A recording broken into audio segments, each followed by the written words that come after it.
आणि दातात गुलाब होता. आणि शायरी होती, दातों में गुलाब आंखों में नमी, मेरे लाइफ में तुम्हारी ही कमी. आली व्हॅलेंटाईन्स डे ला टाकलेला 12 लाईक होते आणि 12च्या 12 लाईक माझ्या मित्रांनी केले. मी कॉल देऊन लाईक करायला लावलेलं, लाईक कर की, फोटो टाकलाय, लाईक कर की, लाईक कर की. पहिली कंपनी लेखायचं असतं. पहिलं प्रेम, पहिली कंपनी तुम्ही विसरू शकत नाही. तुम्हाला वाटतं कारण ही शेवटचं आहे. मी तुम्हाला खरं सांगू का, एक मोठ्या मोठ्या कंपनीमध्ये कमी पगार असून पण आहे ना, काही लोक जॉब लवकर का सोडत नाही माहितीये का? कारण तिथं बाकी सगळं चांगलं असतं.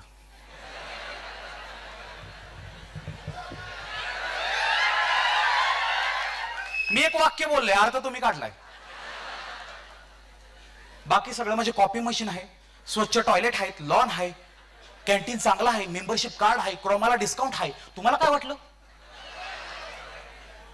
बघितलं ना तुम्ही कशी केस लढू ह्या पुरुषांची मी? लगेच विचारतोय बाईचं नाव आलं की, आणि हे स्टेटस ठेवते सिग्मा मेलचं. काय बी करा, आपण ही चूक करू नका.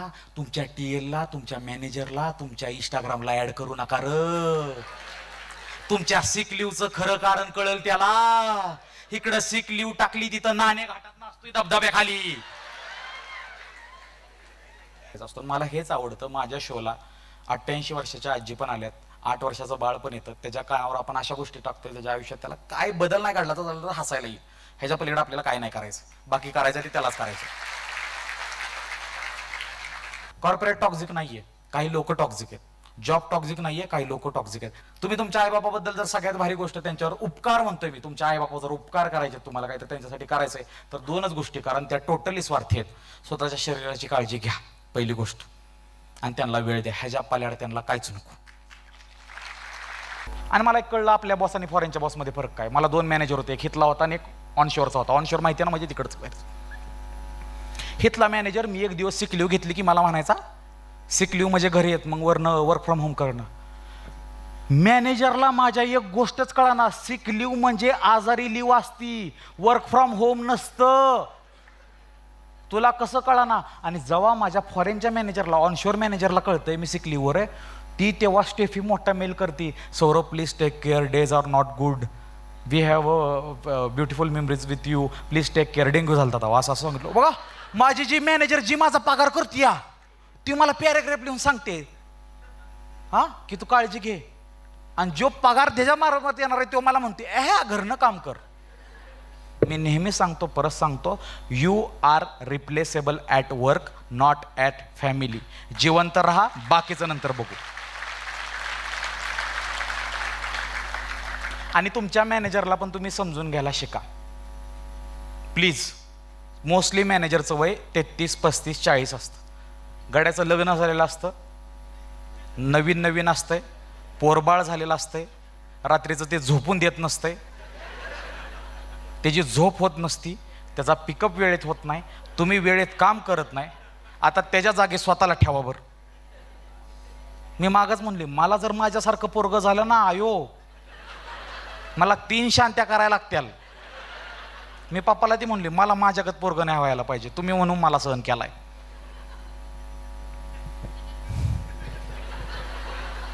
बॉसचं माझं नातं खरं चांगलं. जेव्हा बॉसला कळलं ना की ह्याला ऑक्टोबर 20, आज काय माहिती आहे तुम्हाला, आज शो का ठेवलाय ते सांगायचं राहिलं. आज 20 ऑक्टोबर आहे. आज माझ्या 20 ऑक्टोबर आहे. आज माझ्या पब्लिक स्पीकिंग, स्टोरी टेलिंग, स्टँडअपच्या जर्नीला 6 वर्ष कंप्लीट होत आहे.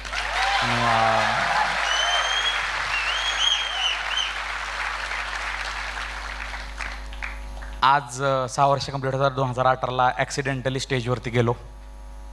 ज्या कॉलेजमधून रश तिकीट केलं तर त्या कॉलेजमधून एका मॅडमचा कॉल आला. TCSच्या एका क्युबिकलमध्ये बसलेलो.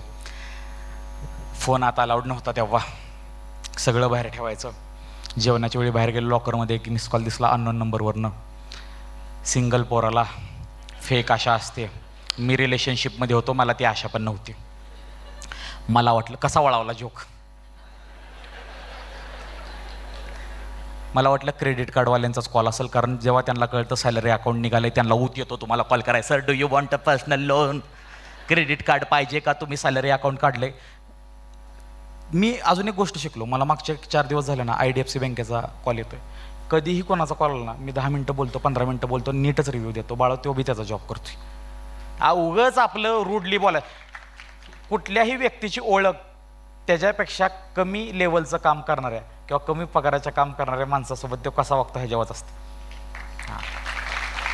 माझा 2 नंबरचा बॉस सगळ्यात भारी होता. तो शिपायापासून सगळ्याला भारी वागवायचा. बॉसला स्वतःच्या शिवाय द्यायचा, पण चहावाल्याला कधी शिवाय द्यायचा नाही, कारण त्याला माहित होतं ह्याच्याप्रमाणेच चहा बनून येतो. आणि चुकून चहामध्ये गुळी आली तर अवघड होईल आपलं, नाही का. सो ते बी भीती असन त्याला, what ever it may be. असतं बघा, सावधान इंडिया आम्ही बी बघून मोठं झालोय. So come on boys.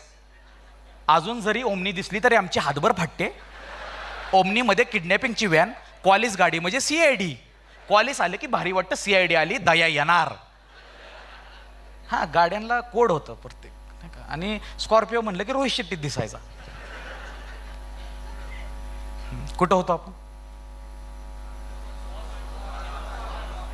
हा, कॉल आला आणि नाही, मी विसरलेलो म्हणूनच विचारलं. मी खोटं तुमच्या शिक्षकांना म्हणणार नाही. तुमचं लक्ष होतं का बघा विचारलंय. शिक्षक माहिती आहे ना, विसरत्याला म्हणतात कुठं होतं आपण, मग तुम्ही सांगता, मग शिक्षक म्हणतात काय नाही लक्ष होतं का बघाय. गप्पा तुम्ही विसरल्याला. मला कॉल आला, मी अशा मॅडम बोलते YCIS मधून. माझं पहिलं उत्तर काय असेल, मी काय केलंय आता. कॉलेज सोडून मला 4 वर्ष झालेत आणि ह्यांचा मला कॉल येतो. मी म्हणलं मी काय केलंय आता.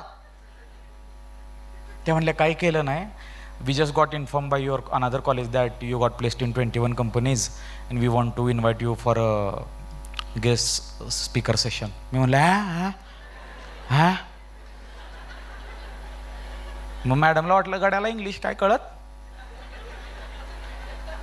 म्हणल्या तुम्हाला वक्ता म्हणून बोलवायचं आहे आम्हाला, असं. मी म्हणलं ठीक आहे ना, मी येतो म्हणलं, काही इश्यू नाही. असं मी बोललोच नाही. ह्या जोकच्या 3 स्टेज आहेत. हे मी आधी सांगितल्यात, परत सांगणार, कारण स्टोरी लिंक ह्याच्यावर. मला पप्पांनी एक गोष्ट शिकवलेली कॉर्पोरेटमध्ये जाताना. पहिल्या वेळी जर होकार दिला तर किंमत राहणार नाही. हे पप्पाने बी शिकवलं आणि एक्सनं बी शिकवलं मला. कारण तिनं मला प्रपोज केलता आणि त्या वेळात पुरीनं पोराला प्रपोज करणं म्हणजे लय मोठी गोष्ट होती. मला वाटलं पुरीनं प्रपोज केला म्हणजे होच म्हणायचं असते. हां, मी हो म्हणलेलो. मग तवा विचार करून सांगतो बिंगतो नाही जागेव. आणि मग मला म्हणलं की असं आहे, तुम्हाला आम्हाला बोलवायचं आहे,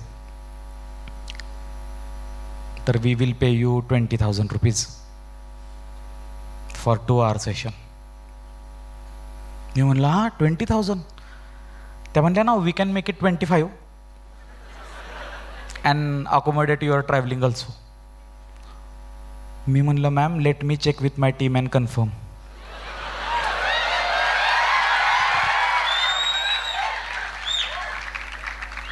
पाणी पिऊ द्या, डॉक्टर पण स्पेशल्स बघणार आहे.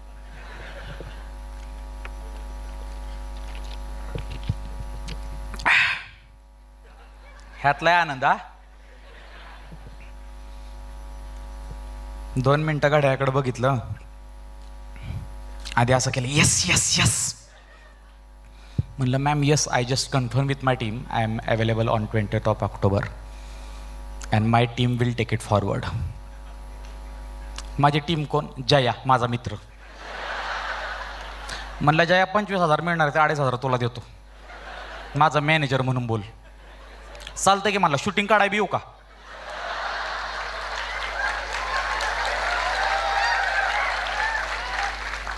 ओव्हर गिव्हर पुरुष असतो, ओव्हर गिव्हर असतो. आज कुणी 4 चांगले मेसेज केले की मित्राला म्हणतो भावा तुला माहिती आहे का तिचा मेसेज चालताना पुढं हार्ट होतं. ह्याला कुठं माहिती, तिला प्रत्येक गोष्टीत हार्ट टाकायची सवय आहे. गेलो आणि पहिलं सेशन होतं माझं.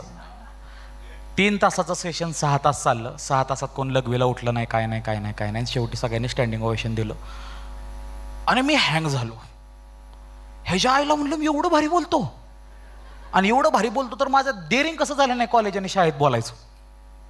मी तुम्हाला सांगतो, देव तुम्हाला बरोबर वेळी बरोबर ठिकाणी नेतो. हां, तुम्हाला फक्त चालायचं असतं. मी जिंदगीत कधी भाषण दिलं नव्हतं, जिंदगीत कधी भाषण दिलं नव्हतं. लय फाटायची मध्ये भाषणाला, वक्तृत्व म्हणायत नव्हतं मला. हां, वक्तृत्व स्पर्धा, शुद्ध लेखन स्पर्धेला तर मला त्यांनी डायरेक्ट असं समजून चाललेलं की ह्यो परप्रांतीय आहे म्हणून. नाही आपल्याकडनं माझं अक्षर मला 10 मिनिटांना वाचा येत नाही, अजून मी तसाच आहे, अजून तसाच आहे. बाय प्रोफेशन मी डॉक्टर नसलो तर by hand writing me doctor आहे. माझं मला खरंच 10 मिनिटांनी कळत नाही. आणि हे मागचे प्रूफ झाले. शोमध्ये मला काही लोकांनी मेसेज आणि साईन मागितलं ना शोच्या शेवटी. घरी गेलो एका दिदीनं फोटो पडलेला, दादा नक्की काय लिहिलंय? म्हणलं बी ब्लेस्ड लिहिलंय. ते म्हणली मला ब्लास्ट वाटलं. आता समजून जा माझं अक्षर कसं आहे. पण असं म्हणतात ज्यांचं अक्षर खराब असतं ते सगळ्यात हुशार असतात. बघा, माणूस स्वतःच्या अडाणीपणात बी सुख शोधतो, त्यातलाच मी एक. गेलो, सेशन दिलं आणि रयत शिक्षण संस्थेमध्ये पहिलं माझं सेशन झालं. आणि रयत शिक्षण संस्थेबद्दल मला सांगायचं आहे, तिथले शिक्षक खूप छान आहेत. आणि काही काही शिक्षक माझ्या आयुष्यात मला खूप छान लाभले. त्यांनी एक झालं की दुसरं झालं की तिसरं कॉलेज रेफर केलं. मी दर शनिवार रविवार कुठल्या तरी कॉलेजला सेशन द्यायला जायचो. रविवारी मला गगनबावडा घाट, कोल्हापूर रिजन जो आहे ना, शेवळोशी बिळोशी, तिथल्या शाळांनी खूप सपोर्ट केला. रविवारी शाळा भरत नाहीत, मी फ्री सेशन देतो शाळेत. आत्तापर्यंत मी जेवढ्या शाळेत सेशन दिले, एकाही शाळेकडून ₹1 घेतला नाही, कॉलेजकडून दाबून घेतो. शाळांमध्ये फ्री. आणि सगळ्यात हार्ड क्राऊड कुठलं आहे माहिती आहे का? शाळेतलं. तुम्ही बारक्या पोराला हसवून दाखवा, दाढी मिशा काढू आपण. ऍक्टिंग न काढता हसवून दाखवायचं, बोलून. त्याला एकतर असं करायला लागेल, असं तरच ते हसतं. बोलून हसवणं लय अवघड. ही हसवायची कला त्या बारक्यांमुळे आलंय. त्यांना जर हसवू शकला ना तुम्ही, तर तुम्ही कुठलंही ऑडियन्स क्रॅक करू शकता, कुठलंही. माझं ट्रेनिंग तिथं झालंय. मी म्हणलं ना, बना हुआ शाहरुख खान, तो म्हणलेला का नाही, काय त्याचं नाव मी विसरलो, स्टँडअप कॉमेडियनच आहे. तो म्हणलेला की बना हुआ शाहरुख खान सबको पसंद आहे, बनता हुआ शाहरुख खान किसी को पसंद नाही. मग आता जे सौरव भोसले जे काय म्हणते तुम्हाला आवडतंय, पण सौरव भोसले बनायचं ट्रेनिंग 2018 पासून 25 जिल्ह्यामध्ये एसटी महामंडळातनं चालू झालं. ठीक आहे. आणि मला माझ्या या करिअरमध्ये 6 वर्षाचा सगळ्यात मोठा वाटा जर कुठला असेल, मला उद्या भविष्यात काय करता आलं तर मी नक्की करेन, ह्या एसटी महामंडळाचा आहे, लालपरीचा. लय भयानक कंटेंट आहे एका एसटीमध्ये. 45 माणसं बसतात, 45 माणसं 45 प्रकारची. एक म्हातारी असती, मिसरी लावून बसलेली असती. शेजारी बसायचं, म्हातारी तुम्हाला she will give you every reason not to marry. माझी सून अशी करती, मला तशी करती, सिरियली बघती, मला माहिती आहे ती माझ्या विषप्रयोग करणार आहे. मिसरी झाली की आजी हात धुणार, धर शेंगा खा. प्रेम बी, आजी टॉक्झिक जरी असली तरी प्रेमळ आहे. मग नंतर तुम्ही बघता तुमच्या पुढच्या सीटवर एक पोरगं बसलंय सॅक ठेवून, बिचारी आशा लावून बसलंय कुठली तरी पोरगी येईल, मी सॅक उचललं माझ्या शेजारी बसल. गावाकडच्या पोरांना माहिती मी काय बोलते. मग पुढनं एक पोरगी चालत येते, ह्यो सॅक उचलतो, तेवढ्यात मग आजोबा मागणं तिला ढकलतं, बसतं. त्याला लवली मुलगी बघायची होती, आता कवळं म्हातार बघायला लागते. कवळ्या चांगला कवळ्यांचा व्ह्यू मिळाला गेला. एसटीमध्ये भयानक कॉन्टेंट आहे. कोल्हापूरला गेलो तिथली भाषा एसटीमध्ये स्लँग कॅच करतो, नगरला गेलो तिथली कॅच करतो. आणि ही भाषा तिथून आली. जेवढं ट्रॅव्हलिंग करेल तेवढा महाराष्ट्र कळतो. 25 जिल्हे फिरलोय, 16 जिल्ह्यांमध्ये शोज केलेत. पुढच्या वेळेस महाराष्ट्र दौरा जेव्हा डॉक्टर म्हणून करेल तेव्हा करणार, 25 जिल्ह्यामध्ये करणार. आधी महाराष्ट्र फिरणार, मग महाराष्ट्राबाहेर जेवढे मराठी लोक आहेत तिथं फिरणार, मग जाणार लंडनला, मग जाणार न्यूयॉर्कला, तिथं बी मराठीत करणार, मग करणार. आणि कुठल्याही एजन्सीशिवाय, कुठल्याही लेवलशिवाय करणार. इंडिपेंडंट आलतो, इंडिपेंडंट जाणार, आईबापाचंच नाव मोठं करणार.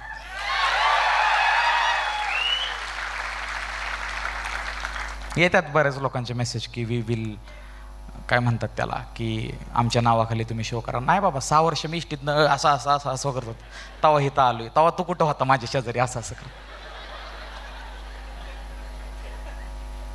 बरोबर आहे ना. जी लोक तुमच्याबरोबर उपाशी राहिली त्यांच्याबरोबर तुम्हाला जेव्हा पोटभर खायला मिळतं तेव्हाच आनंद आहे ना. पोटभर खायच्या वेळ आले तेव्हा काय आहे. माझ्या आयुष्यात असे बरेच मित्र आहेत ज्यांनी मला भरपूर सपोर्ट केला ह्या जर्नीमध्ये, भरपूर सपोर्ट केला. म्हणजे ते म्हणायचे, सौर्या तुझी बोलण्याची कला आहे, आम्ही तुला कधी बोलून दाखवलं नाही, पण तू कर बिंदास, सगळं मस्त होणार. आणि त्यांच्यामुळे मी इथपर्यंत पोचलो. जॉब सोडायची वेळ आली, कोविडमध्ये 2 वर्ष घरनं जॉब केला, तेव्हा माझं अपेंडिक्स ऑपरेशन झालं होतं, खूप मोठं ऑपरेशन झालं होतं. माझ्या आयुष्यात बऱ्याच घटना आहेत, त्या तुम्हाला मे बी मी हयात असताना कळणार नाहीत. माझ्या आयुष्यातली दुःख मला तुम्हाला कधीच सांगायचे नाहीत. सांगणारे लय सिंपती घ्यायची नाही, हसवायचे. आणि हसून जेव्हा सांगतो ना ऑपरेशन झालं होतं, लय दुखलंय म्हणून आता हसून सांगतो. दुखून सगळं जातं, हसू फक्त राहत. आणि तेव्हा मग मी दवाखान्यात होतो, तवाचा किस्सा मी तुम्हाला सांगितला. तेव्हा पण गर्लफ्रेंडला कॉल करायला लावला, आणि ती म्हणली तुम्ही आला तरी मला फरक पडत नाही. ती पप्पानं ऐकलं माझ्या. पप्पा मला म्हणला भोसल्याचा आहेस का कोणाचा आहेस तू, तुझं रक्त कसं सळसळत नाही. मग तवा मी ठरवलं आणि तवा मी तिला फोनवर एक डायलॉग मारला, रिपीट आहे पण आज सांगतो. 12 झालो, घरी गेलो, तिला कॉल केला, म्हणलं तुला एकच सांगतो, तू जेव्हा तुझ्या पोरांची ढुंगणं धुत असतील तेव्हा सौरव भोसले तुला टी व्ही दिसेल.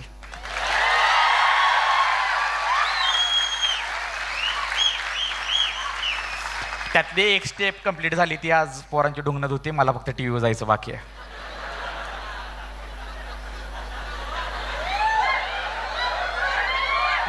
लय फिल्मी कहाणी नाही आपली, बेसिक आहे. ह्याच्यापेक्षा माझ्यापेक्षा खतरनाक तुमची असेल म्हणून तर तुम्ही हसताय, रिलेटेबल वाटते म्हणून हसताय. जगा वेगळी असते, हसताला पण नसता. तुम्हाला या क्षेत्रात यायचं आहे, करिअर करायचं आहे, लोकांना हसवायचं आहे. Speak the streets. रस्त्यावर जे चाललंय ते बोला, सामान्य माणसाच्या आयुष्यात चाललंय ते बोला, त्याच्यातूनच त्याला आनंद आहे. असामान्य बोलायचं, मोठं मोठं बोलायचं, हवेत बोलायचं आवडत नाही, केळ्या निघ म्हणतात. ज्ञान द्यायची गरज नाही आहे कोणाला, वयानुसार येणार आहे. फक्त आपलं अनुभव शेअर करायचं. घेतलं नाही घेतलं, लय लोड घ्यायचा. माझ्या घरात मला नेहमी एकच सांगण्यात आलं, समजून घे मोठा आहेस. टीममध्ये सांगण्यात आलं, समजून घे मोठा आहेस. पण जो समजून घेतो त्याच्यावरच अन्याय होतो, कारण जो सगळ्यांना समजून घेतो त्याला कोणच समजून घेत नाही. आणि त्याचं ट्रेनिंगच तसं असतं ना. आणि दुसरा प्रोजेक्ट जो मला मिळाला तो खूप टॉक्झिक होता. बॉस पण टॉक्झिक होता. पहिला बॉस जरा बरा होता. 10 मिनटं अवे गेलो तरी मला म्हणायचं कुठं होतास तू. मी म्हणायचं टॉयलेटवर गेलोय. तो म्हणायचा 10 मिनटं लागतात का टॉयलेटला. मग मी म्हणलं तुझी काय इच्छा आहे, कॅमेरा ऑन ठेवू का तुझ्या घरी येऊ. मी काय बी बोलायचो. लॉकडाऊन होतं, काय करेल तो, काय करेल, ब्लॉक केल्यावर काम कुणाचं आडणार आहे. घरी तरी येत नाही, घरी आल्यावर आपण 2 पायावर सोडू का त्याला. लय नडलोय मी स्काईपवर लोकांना. आणि मग मी एकच काम दिलं, म्हणलं मम्मी पाहिजे ती साडी घेणार, पाहिजे ती करणार, फक्त येऊन मांस हलवायचा. पोरग ऍक्टिव्ह दिसलं पाहिजे. मम्मीला मजा यायची. मम्मी म्हणते एवढंच काम असतं भैया तुला.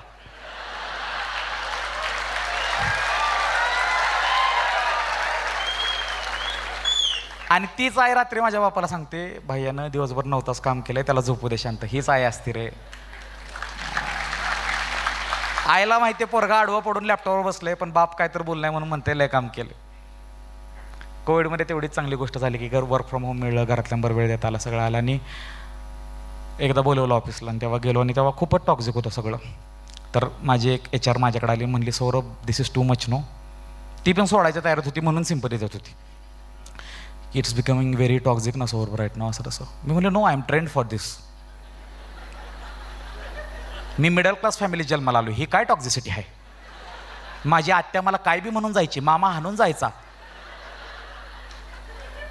माझं करिअर माझ्या चुलत्यानं ठरवलंय, ही काय टॉक्झिक आहे तवा. ही किरकोळ आहेत, ह्यांनी माझ्या घरातल्यांकडे ट्रेनिंग घ्यावं. मिडल क्लासमधल्या पोरांना टॉक्झिक एन्व्हायरमेंट काय नसतं, घरातलीच इकडं डबल असते. आणि मग अशा जॉबवरती आपल्याला अशा काही मुली पण मिळतात. अशी एक बहीण पण मिळते जी पुण्यातली असते, इथली प्रॉपर असते. तिला माहीत असतं हा लांब गावून इथं जॉब करायला आलाय. तिला माहीत असतं मेसचा खाऊन ह्यो कटाळला आहे. मग ती रोज 2 चपात्या एक्स्ट्रा आणते तिच्या भावासाठी. मग हे नातं रक्ताच्या नात्यापेक्षा घट्ट नाही का. हां, मग कॉर्पोरेटमध्ये फक्त लपडी छपडी चालतात का, नाही, बहीण भाऊ बनतात, ग्रुप बनतात. बरोबर आहे, किती गोष्टी होतात, नेटवर्किंग होतं. एकदा आमच्यात क्रिकेटची मॅच होती. मी आयुष्यात काय पण एक्सेप्ट करीन, पण मी क्रिकेटमध्ये हार नाही मान्य करू शकत. माझा भाऊ पण तसाच. अनुजन मी लहानपणी खेळायचो का नाही, तर समजा मी त्याला 5-6 मारले, एकदाच मारलेले, तेच मी आयुष्यभर सांगत आलो. ते मारतं मला अजून पण, म्हणजे काय बारका आहे वयानं. मी एक सांगतो, मला त्याचा खूप अभिमान आहे. माझ्या मागचे 2 महिने माझं घर एक मोठ्या भावाची जबाबदारी त्यानं पार पाडली. मोठा भाऊ लहान भावासाठी कधी असं भरभरून बोलत नाही, रडायला येतो म्हणून, पण मोठ्या भावाचा बारक्या भावावर तेवढंच प्रेम असतं, फक्त त्याला व्यक्त करता येत नाही. तो त्याचा ड्रेस फक्त त्याला घालायला देतो, ह्यातून व्यक्त करतो. तर मग क्रिकेट खेळायचो आणि त्याच्यामुळे मी कधी हारतच आलो त्याच्या पुढं. कारण त्याला म्हणलं ना तो हारला की तो बॅट घेऊन जायचा डायरेक्ट. काय असं कशानं खेळता क्रिकेट? पायानं. त्यामुळे अनुज कधी हारायचाच नाही. आणि मग टीम पाडताना पण सगळे अनुजच्या टीममध्ये जायचे, की ज्याला हे हारत नाही तर ह्याच्या टीममध्ये. मग माझ्या टीममध्ये कोण, ज्याला फुल टप्पा बी बॉल बसत नाही, माझ्यात लागांची टीम होती.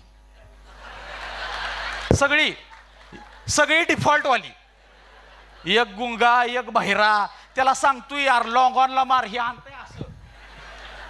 सगळी तशी होती माझ्या टीममध्ये. आणि कॉर्पोरेटमध्ये मजा तवाच असते स्पोर्ट्स डेला, कारण तुम्हाला 9 तास जॉब करायचा, त्यातनं एक्स्ट्रा थांबायचं, नंतरची बस बुक करायची, कॅब बुक करायची, रोज प्रॅक्टिसला जायचो. आम्ही प्रॅक्टिसला गेलो. आणि आम्ही सातारची पोरं, पुण्यातली पोरं, कोल्हापूर सांगलीची पोरं सगळे एकत्र पश्चिम महाराष्ट्र गाठला. आम्ही टीमला नाव दिलं 11 डाकू. किती युनिक. आम्ही रूट्स नाही विसरलो आमच्या कॉर्पोरेटमध्ये, डाकूच आहे आपण. आणि दुसऱ्या टीमची काय होती माहिती आहे का नाव? ती सगळी पोरं म्हणजे आता तुम्ही समजून जा, अदर स्टेटची होती. त्यांनी काय नाव दिलं तर माहिती आहे का? फिनिक्स 11.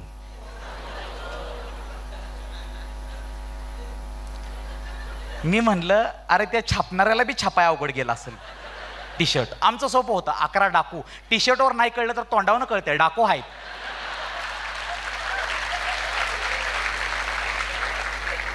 आहे का नाही?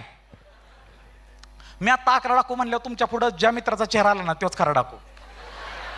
नाव घेतलं की चेहरा पुढं आला. आणि मी सांगतो तेव्हा गोल चेहऱ्याचा असणार.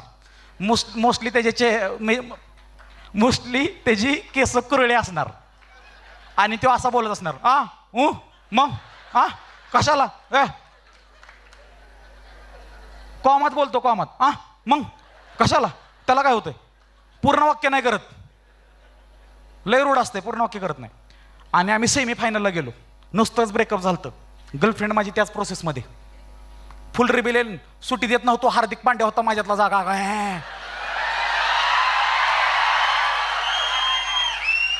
बघत बी नव्हतो, शॉट मारायचो. ती गोष्ट वेगळी की वाईट बॉल असायचा, शॉट बसला नाही, पण कॉन्फिडन्स होता गाड्या. आणि एक पोरग होतं झारखंडचं, आणि ते बॉलिंगला आलं, आणि ते त्याच्या भाषेत मला शिव्या द्यायला लागलं. शिव्या, हा बघा, भाषा कळत नसली पण शिवी कळती. तू कुठल्या बी भाषेत दे, कारण शिवी देताना जो आनंद असतो ना, कळतंय ना चेहऱ्यावरनं की शिवी दिली त्यानं आपल्याला. मी म्हणलं थांब जरा, मॅच हारती असं जर मला वाटलं तेव्हा तुझा बदला घेतो. सेमीफायनल झाली, फायनलला पोचलो. ते झारखंडचं पोरग आलं, त्यानं 2 बॉल टाकलं मला, 2 बॉल प्लेड केलं, रन निघली नाही. माझा टीम मॅनेजर माझ्या नावानं बॉम्बलायला लागला, तू टीम अशी पण प्रोडक्शन डुबावलंय, क्रिकेटमध्ये पण डुबव, टीमसाठी तुझं काहीच कॉन्ट्रीब्युशन नाही. तिकडनं माझी एक्स गर्लफ्रेंड दुसऱ्या टीमला चीअर करते, गद्दार. एका वेळी किती इमोशनल ठिकाणी मी गुंतलोय कळतंय का तुम्हाला?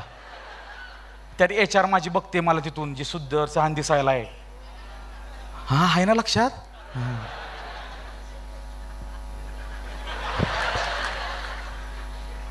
आणि आता आम्हाला कळलं 4 बॉल आणि 16 रन पाहिजेत, आणि 2 विकेट राहिलेल्या. एक माझी पडली की अजून एक येणार होता.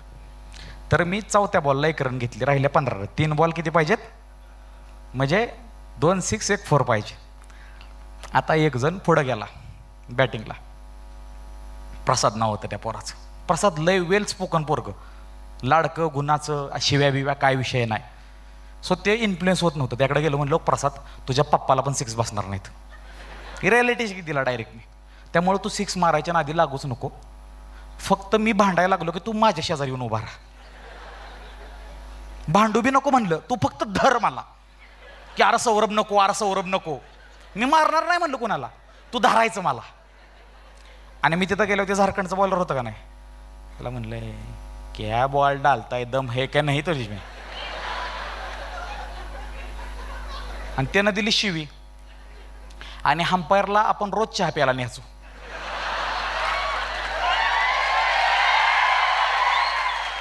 म्हणले शिवी का देतोय भाड्या, म्हणलो सगळी मराठी गटली त्याच्या टीम मधली बी, शिवी का देतो, शिवी का देतो. आता हंपायरला कळलं की 3 बॉलमध्ये 15 हँडला बसणार, म्हणून ही कालवा करायला लागल्यात. माझ्या टीम मधल्यांना कळलं की ड्रॉ झाला तर कप दोघाला हाय, साम दाम दंड भेद. राजा महाराजाने केले त्यांचाच आपण अंश आहे की. जरा तरी अलाउड आहे की आपल्याला. तुमचा मित्र करत नाही, त्यानं काय खाल्लं नाही, तो विष पिऊन घ्यायचं म्हणतोय, तू तिला कॉल कर. काय नाही, मोमो खात असते. कॉलसाठी केलं ना तुम्ही. तिथं मॅटर मिटला. सोनल म्हणून एक जण होता काश्मीरचा, प्रॉपर पोरगाव होता, माणूस होता, 53 वर्षाचा, नाव घेत नाही. त्यो मध्ये पडला आणि मी आपला अंगाव जायची ऍक्टिंग करतोय, त्याला पडली बुक्की.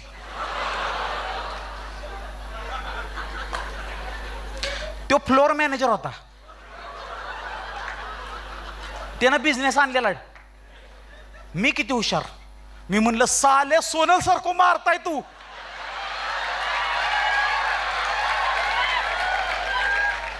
सौरभ इसको नहीं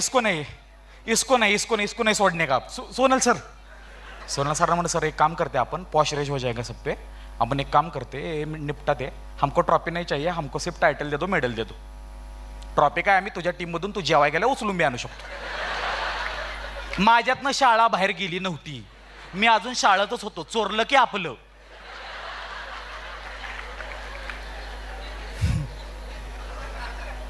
दिलं ड्रॉ करून. मग मॅन ऑफ द मॅच कुणाला दिला असेल?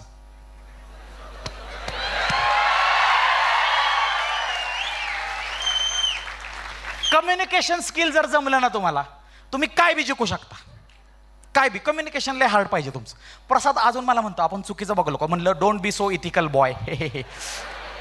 जिंकण्यासाठी काय काय कर. परत नाही जिंकलो, परत टीमच गंडली आमची. त्यांना कळलं हे सावऱ्या भांडतं बिंडतं परत नाही का. मी तर मॅच कॅन्सल करू म्हणून झोपलेलो खाली डायरेक्ट. तिथं पण माझ्या डोक्यात काय, माझा शर्ट खराब झाला की शर्ट धुवायला गेलो जिमच्या इथं की माझे 2 तास बुडतील म्हणून मी झोपलेलो. हीच पोरं कुठली आहेत माहिती का, जेव्हा कोणाचा बर्थडे असला की चॉकलेटची पिशवी घेऊन वाटायचा त्यात, जेणेकरून 2 तास बुडले. त्यातलाच मी एक होतो. शाळेमध्ये जे ट्रेनिंग मिळलं ते फक्त खऱ्या आयुष्यात इम्प्लिमेंट केलं. मध्ये ते एक घटना घडली आणि मला खूप वाईट वाटतं जेव्हा अशा घटना घडतात. रेप, बलात्कार, अत्याचार हे ऐकलं की आपल्या डोळ्यापुढे काही गोष्टी येतात. आपला देश असा नाहीये, आपण असं नाहीये. आणि आता हे होताना दिसतंय. सारख्या सारख्या बातम्या येतात. काय झालं रे कोलकाता रेप केसचं? स्टेटस ठेवलं ना सगळ्यांनी तुम्ही. मला मेसेज केलता की काहीतरी बोला, काहीतरी कॉन्टेंट बनवा की ह्याच्यावर. मी संधी साधं कॉन्टेंट क्रिएटर नाही की काहीतरी घडलं म्हणून व्हिडिओ बनवीन, मिलियनमध्ये व्ह्यू गेलं परत मी काय सिंपती देणार नाही. आज थंड झाले, आज बोलतो. काय झालं रे? तू कधी बोललाय का फिमेल डॉक्टरशी प्रेमानं? तू कधी नर्सशी नीट बोललायस का? आज जी पोरं जिच्यावर बलात्कार झालाय, जिला न्याय मागतात ना, हेच हरामखोर कोणाचा MMS लीक झाल्यावर लिंक मागतात. तुम्ही वय पुरुष.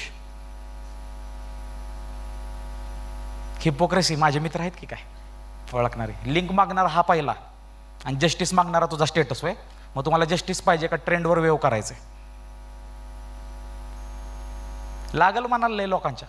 स्टेटस ठेवून नाही बदल घडणार, आपल्या वागणुकीतनं बदल घडणार आहे. जेव्हा आपण पुढनं चालत जाऊन पुढची पोरगी आपल्याकडे बघून पदर किंवा ओढणी सरळ करणार नाही, महाराष्ट्र भारत सगळं सेफ झालं. लय राग आहे मला या गोष्टींबद्दल, लय राग आहे. कारण एकानं जर अत्याचार केला तर अख्ख्या पुरुष जातीला बदनाम करण्यात येतं. मग मी सांगतो पुरुषांना आपली जबाबदारी ही पिसाटलेलीत आपण ठेचून मारली पाहिजेत. ह्यांना बाहेर काढलं पाहिजे. एक कोट येतं, not every man but always a man. बरोबर ना? असं झाल्यावर मी परत म्हणतो, नॉट एव्हरी मॅन हितपर्यंतच थांब, ऑलवेज अ मॅन. आम्ही त्याला पुरुष मानतच नाही. ज्यानं हे केलंय त्याला, किंवा आमच्यातला नाही. तुम्हाला जी करायचंय ते करा. 6 महिन्याआधी मी ह्यावर बोलायला पाहिजे होतं. माझ्यासाठी एक खूप मोठा पॅराग्राफ लिहिलता एका डॉक्टरने. आणि मी आज हे बोलतोय कारण मी जेव्हा ICUत होतो तेव्हा मी बघितलं एक नर्स मला दिवसात 10 गोळ्या चालू होत्या. आता पण 9 गोळ्या चालू. सारख्या गोळ्या त्याच्या सारखं समजायच्या. आणि त्या काय करायच्या त्यांना कळलं नंतर की बाबा दवाखान्यातला किस्सा तुम्हाला सांगायचा राहिला. ॲडमिट होतो, पात्या हर्षा आली, लहान पोर आहेत आपली. हिंदू धर्मामध्ये माणूस मेल्यावर त्याच्या पाया पडतात. बरोबर? झोपलेल्या माणसाच्या पाया पडून नाही सांगतात का नाही लहानपणापासून. मी ICUत आहे. ह्यांना माझी काळजी वाटली माहिती आहे. आल्यात, नर्स इथं आहे, डॉक्टर इथं आहे, न्यूरोसर्जन आहे तिथं. हे दोघं आल्यात, सर तुम्ही नीट आहे ना, तुम्ही सगळं ठीक आहे ना, जाताना पाया पडून गेल्यात. साळुंकी नर्स म्हणते, अरे हरामखोरा तो जिवंत आहे की. मला ह्युमर आहे ना, माझा पिच्चा कुठं सोडत नाही. आयसीयूत मी हसतोय, आणि मी आयसीयूत होतो ना तेव्हा मला लय बेकार दिवस गेला 10 दिवस. आईला दुसऱ्या दिवशी उठायचो, शेजारची म्हातारी गायब, म्हातारं गायब, बेडवर नवीन पेशंट रोज. अयो हसताय तुम्ही, चेष्टेचा भाग नाही, सगळं थांबतं. बेकार आहे. जी आजी काल आपल्याला विचारते वरंबात खाल्ला का, गोळी खाल्ली का, ती आजी आज गायब. आणि तेव्हा मला कळलं काय भिकार पिढी होत चालली आहे. त्या आजीला पोरगाय पोरगी US-ला आहे, आजीच्या बहिणीचं पोरग तिला सांभाळायला यायचं, दवाखान्यात त्याचं पैसे संपलं, 4 दिवस तिला बघाय बी आला नाही, ती आजी जीव तोडली. जोपर्यंत ती बघाय येत होता ना पोरग, तोपर्यंत आजी जिवंत होती. आजी शरीरानं नाही मनानं मिळती. आणि तिथल्या नर्सनं त्या आजीला 4 दिवस जगावलं. हे तिथं कळलं मला ह्या गोष्टी. दवाखाना लय शिकवत तुम्हाला. आणि देव सगळ्यात जास्त प्रार्थना दवाखान्यातल्या मंदिरातच ऐकतो. बाकीकडे तुम्ही लाईनीत जावा, VIP दर्शन घ्या, तिथं नाही ऐकणार. ठीक आहे. माझे जे डॉक्टर आहेत, डॉक्टर युवराज पवार, त्यांचा खूप मोठा हात आहे. आज मी इथं बसून बोलतो त्याबद्दल. आणि त्यांनी काही गोळ्या दिल्या, मला ट्रीटमेंट दिली, त्यामुळे मी आज इथं बोलतोय. आणि खूप धाडस लागतं ह्या क्षेत्रात यायला, जेव्हा तुम्हाला लोकांना फाडायचं असतं, गोळ्या द्यायच्या असतात, ह्या सगळ्या गोष्टी करायच्या असतात, दुसऱ्याचा जीव तुमच्या हातात असतो. सो डॉक्टर हे देवानं आपल्यावर दिलेलं एक वरदान आहे. काही चुकीचे डॉक्टर असतील, पैसे खात असतील, बट 99% डॉक्टर तरी आपल्याला वाचवायचा प्रयत्न करतात आणि हे देशाची सेवा करतात. ॲटलिस्ट त्याबद्दल तरी त्यांना आपण ॲप्रिशिएट केलं पाहिजे.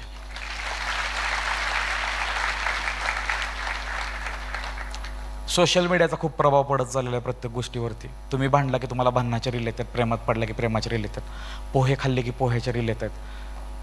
माझी एक रील बघितली की माझ्या सगळ्या रील येतात. म्हणजे तुमचं प्रत्येक डिसिजन आज सोशल मीडिया ठरवतं. प्रत्येक डिसिजन आज सोशल मीडिया ठरवतं. तुम्ही काय करायचं, काय घालायचं, कोणाचं कसं बोलायचं, प्रत्येक गोष्ट सोशल मीडिया ठरवतं. मागच्या 1.5 महिन्यामध्ये सोशल मीडिया खूप कमी वापरला. इंस्टाग्रामला स्टोरी टाकली, रील टाकली. मी खरं सांगतो, क्रिएटर म्हणून सांगतो, ज्यांना खरंच ज्यांचा कॉन्टेंट तुम्हाला खरंच आवडतोय का नाही, त्यांना फॉलो करा, त्यांच्या रील बघा. एक्सप्लोर पेजमध्ये जाऊ नका, वेळ वाचवा बाळांनो. तुम्ही एनर्जी देताय. मी जे बोलतोय ते सिरियसली घ्या. एखाद्या व्यक्तीचा व्हिडिओ बघताय म्हणजे तुम्ही तुमची एनर्जी देताय. संत, साधू, महात्मे मोठे का झाले? कारण त्यांच्या भजन कीर्तनाला माणसं आली आणि प्रत्येकाने एनर्जी त्यांना दिली, म्हणून ते संत महात्मे झाले. ह्या पॉझिटिव्ह एनर्जीतनं तुम्ही टॉक्झिक लोकांना जर ती एनर्जी देत राहिली तर ती लोक मोठे होतील. तुमचं काय? मी इन्फ्लुएन्सर नाही, मी स्टेज आर्टिस्ट आहे. Social media is a by product. Auditorium भरत्यात तोपर्यंत आपलं चाललंय, followers is a by product. ठीक आहे. आणि दवाखान्यात गेल्यावर मला एक गोष्टीचा खूप अभिमान वाटला. आज आपण कमी पाणी पितोय, स्ट्रेस घेतोय, ट्रॅव्हलिंग करतोय, अभिमानानं सांगायचो की 3 तास बिना उभा राहता, म्हणजे बिना बसता मी शोज घ्यायचो, अभिमानानं सांगायचो. पण नंतर कळलं ह्या अभिमानाची गोष्ट नाही. 3 तास पाणी न पिता बोलतो, ह्या अभिमानाची गोष्ट नाही. ह्या अभिमानानं सांगायच्या गोष्टी नाहीत. रात्रभर 4 पर्यंत जागलो, 19 मिनिटाची झोप घेऊन मी शो केला मागचा. ह्या अभिमानानं सांगायच्या गोष्टी नाही आहेत, ह्या चुकीच्या गोष्टी आहेत. तुम्हाला आज वाटेल हो पांचट बोलतोय, वय वाढल्यावर, वेळ आल्यावर माझी रील तुम्हाला येणार. अल्गोरिदम आहे शेवटी. ओके. 2 गोष्टी. दवाखान्यात गेलो, काय झालं कसं झालं मी कधी सांगणार नाही. पण जेव्हा माझ्यावर वेळ आली तेव्हा मी पप्पांना फक्त एवढंच म्हणलं. पप्पा शेजारी होते. बापाचं माझ्या आयुष्यात किती महत्त्व आहे बघा. माझ्या घरी नव्हतो, माझ्या गावात नव्हतो, दुसरीकडे होतो. पप्पा मी एकत्र होतो. पप्पांना एवढंच म्हणलं, पप्पा मला वाचवा, मला काहीतरी होतं. आणि मी 41 मिनटं बेशुद्ध होतो. त्यानंतर 8 दिवस ICUत. मी शेवटचा शब्द आणि शेवटचा विश्वास पण माझ्या बापावर टाकला. म्हणून दरवेळी माझ्या स्टेजवरनं मी माझ्या बापाचं नाव घेत राहणार. आणि मी जेव्हा घरी होतो, हॉस्पिटलमध्ये होतो, तेव्हा तुमच्या येणाऱ्या कमेंट, तुमच्या येणारे मेसेजेस, ह्यांनी मी बरा झाले. दुआ के साथ दवा पण लागलेली आहे. शोचं ड्युरेशन आपण थोडं कमी ठेवून एक सरप्राईज एलिमेंट प्रत्येक शोला ॲड करणार आहे. ह्या शोच्या शेवटी जाता जाता तुम्हाला मला एकच गोष्ट सांगायची आहे की मला आजारपणातून बरं होताना 2-3 गोष्टींनी खूप मदत केली. एक म्हणजे चांगलं संगीत, चांगली संगत आणि चांगलं खाणं. मागचे जवळजवळ तुम्ही 2-1 तास मला ऐकताय. एवढ्या चांगल्या वेळेनं चांगल्या ठिकाणी बोलू शकतो ह्याच्या मागे डॉक्टरांचा हात आहे, माझ्या आईचा हात आहे. आज माझी फॅमिली इथं नाही आहे कारण त्यांना माहिती आहे ते पुढं बसले तर मी इमोशनल होईल, म्हणून ते घरी आहेत. तिथून ते माझ्या फोनची वाट बघणार आहेत की शो नीट झाला का, तू नीट आहेस का. ह्यालाच प्रेम म्हणायचं. नेहमी व्यक्त होणारच प्रेम नसतं, अव्यक्त प्रेम पण चांगलं असतं. अव्यक्त आईबाप आहेत, अव्यक्त भाव आहेत, अव्यक्त मित्र आहेत. आणि एकच अपेक्षा करतो की तुम्हाला दवाखान्याची पायरी चढायला लागू नये, एवढे फिट राहाल, कोणावर दवाखान्याचीही वेळ येऊ नये. जाता जाता मला तुम्हाला 2 गोष्टी सांगायच्यात आणि मग सरप्राईज द्यायचं आहे. आणि आजचं सरप्राईज लय मोठं असणार आहे. आणि इथून पुढं ही सरप्राईजची सिरीज जोपर्यंत मी शो करतो आहे तोपर्यंत चालू होणार. सौरभ भोसले कोलॅबरेशन सिरीज ही चालू आहे. शेवटचं जर मला तुम्हाला काय सांगून सोडायचं असेल, इथपर्यंत येण्यामागं माझ्या बॉसचा हात आहे, जो चांगला असो वाईट असो त्यानं मला काहीतरी घडवलं. माझ्या वडिलांचा हात आहे, माझ्या आईचा हात आहे, 200 रुपये तिकीट काढून प्रत्येक येणाऱ्या पोराचा हात आहे, तुम्ही केलेल्या मेलचा हात आहे. आयुष्यात असे प्रसंग आले, मागच्या 2 महिन्यामध्ये एवढे असे प्रसंग आले की अशा काही गोष्टी घडल्या जिथं मला रडू वाटलं, पण एवढं रडू वाटलं की शेवटी एवढी संकट येऊन असं वाटलं की याला हसून मी म्हणायचं, देवा हसावं का रडावं कळत नाही ना. ती सिच्युएशन तुमचं पुनर्जन्म असते. आणि ह्या पुनर्जन्माच्या प्रोसेसमधून मी मागच्या 2 महिन्यातून गेलो आहे. आणि माझ्या डॉक्टरचा हाच डायलॉग मला होता, हा तुझा पुनर्जन्म आहे, कसं जगायचं तू ठरव. सो जेव्हा जेव्हा तुम्हाला वाटेल की हसावं का रडावं, तेव्हा हसणं चूज करा. तुम्ही हसलं की 4 लोक हसतील, 4 लोकांना वाटेल तुम्ही सुखी आहे, तुमच्याकडे बघून त्यांना प्रेरणा मिळेल, मी पण सुखी राहू शकतो. आणि तुमचं पूर्ण आयुष्य आनंदमय होऊन जाईल. टाईमच्या लिमिटमुळं मी शोज थोडं लवकर वाइंड अप करतो, पण सगळ्यांना भेटून जाणार, डॉक्टरने जरी नाही सांगितलं तरी. एक कोलॅबरेशन पण होणार, एक सरप्राईज पण असणार. शेवटचं एकच वाक्य मी तुम्हाला सांगतो, ही तर जेवढी तरुण पोरं आहेत भारताची, ह्या राज्याची, आपल्या कुळाची, सगळी जबाबदारी आपल्यावरती आहे. काय बघताय, काय विकत घेताय, कोणाशी काय बोलताय, याचा थोडासा विचार करा. आपल्या आईबापाला कधी आपल्यामुळं सत्कार घ्यायला पुढं नाही बोलावं लागलं तर चालतंय, पण आपल्यामुळं मान खाली घालायला नाही लागली पाहिजे. आणि तुम्ही जे काय आहात, मी अशा धर्मात जन्माला आलो, मला खूप अभिमान आहे. जो माझा धर्म मला सांगतो की प्रत्येक माणसात ईश्वराचा अंश आहे. मला लय अभिमान आहे ह्या गोष्टीचा की प्रत्येक माणसात देव आहे. मला देव माझा फोर्स करत नाही, मंदिरात येऊन माझी पूजा कर, म्हणतो तुझ्यात देव आहे, तू फक्त माझं नाव घे. आणि मागच्या 2 महिन्यात एका व्यक्तीनं मला ह्या निगेटिव्ह थॉट्समधून बाहेर काढलं. त्या व्यक्तीला मी शतशः नमन करून हे सेशन थांबवणार आहे. ते आहेत प्रेमानंद महाराज. त्यांना ऐकायला लागल्यापासून बऱ्याच गोष्टींकडे माझं बघण्याचं परसेप्शन बदलले. मागचे 2-2.5 तास तुम्ही मला शांततेत ऐकलं, त्याबद्दल खूप खूप धन्यवाद. जय हिंद, जय महाराष्ट्र, जय शिवराय. थँक्यू.